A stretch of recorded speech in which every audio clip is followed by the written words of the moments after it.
አንድ ያዕቆብም ዓይኑን አነሣ፣ እነሆም ኤሳው ሲመጣ አየው። ከእርሱም ጋር 400 ሰዎች ነበሩ። ልጆቹንም ከፍሎ ወደ ልያና ወደ ራሔል ወደ ሁለቱም ባሪያዎች አደረጋቸው። 2 ባሪያዎችንና ልጆቻቸውንም በፊት አደረገ፣ ልያንና ልጆቿንም በኋለኛው ስፍራ፣ ራሔልንና ዮሴፍንም ከሁሉ በኋላ አደረገ። 3 እርሱም በፊታቸው አለፈ፣ ወደ ወንድሙም እስኪደርስ ድረስ ወደ ምድር 7 ጊዜ ሰገደ።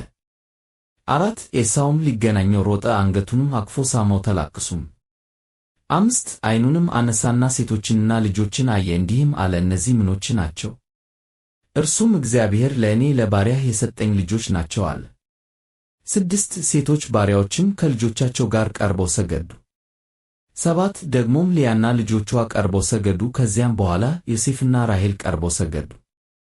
8 እርሱም ያገኘሁት ይህ ሠራዊት ሁሉ ምንህ ነው አለ። እርሱም በጌታዬ ፊት ሞገስን አገኝ ዘንድ ነው አለ።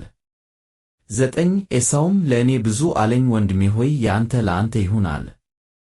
10 ያዕቆብም አለ፣ እንደዚህ አይደለም፣ ነገር ግን በፊትህ ሞገስን አግኝቼ እንደሆኑ እጅ መንሻዬን ተቀበለኝ። የእግዚአብሔርን ፊት እንደሚያይ ፊትህን አይቻለሁና በቸርነትም ተቀብለኸኛል።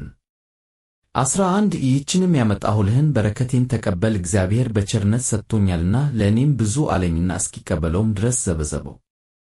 12 እርሱም ተነሣና እንሂድ፣ እኔም በፊትህ እሄዳለሁ አለ። 13 እርሱም አለው፣ ጌታዬ ሆይ ልጆቹ ደካሞች እንደሆኑ ታውቃለህ፣ በጎችና ላሞችም ግልገሎቻቸውን ያጠባሉ፣ ሰዎችም አንድ ቀን በችኮላ የነዷቸው እንደሆነ ከብቶቹ ሁሉ ይሞታሉ። 14 ጌታዬ ከባሪያው ፊት ቀድሞ ይለፍ፣ እኔም ወደ ሴይር ከጌታዬ ዘንድ እስክደርስ ድረስ ከፊቴ ባሉት በእንስሳቱ እርምጃና በሕፃናቱ እርምጃ መጠን በዝግታ እከተላለሁ። 15 ኤሳውም ከእኔ ጋር ካሉት ሰዎች ከፍዬ ልተውልህን አለ። እርሱም ይህ ለምንድር ነው?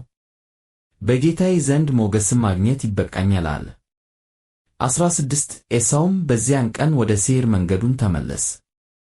17 ያዕቆብ ግን ወደ ሱኮት ሄደ፣ በዚያም ለእርሱ ቤትን ሠራ፣ ለከብቶችም ዳሶችን አደረገ። ስለዚህም የዚያን ቦታ ስም ሱኮት ብሎ ጠራው። 18 ያዕቆብም ከሁለት ወንዞች መካከል በተመለሰ ጊዜ በከነዓን ምድር ወዳለችው ወደ ሴኬም ከተማ በደህንነት መጣ፣ በከተማይቱም ፊት ሰፈረ። 19 ድንኳኑን ተክሎበት የነበረውንም የእርሻውን ክፍል ከሴኬም አባት ከኤሞር ልጆች በ100 በጎች ገዛው።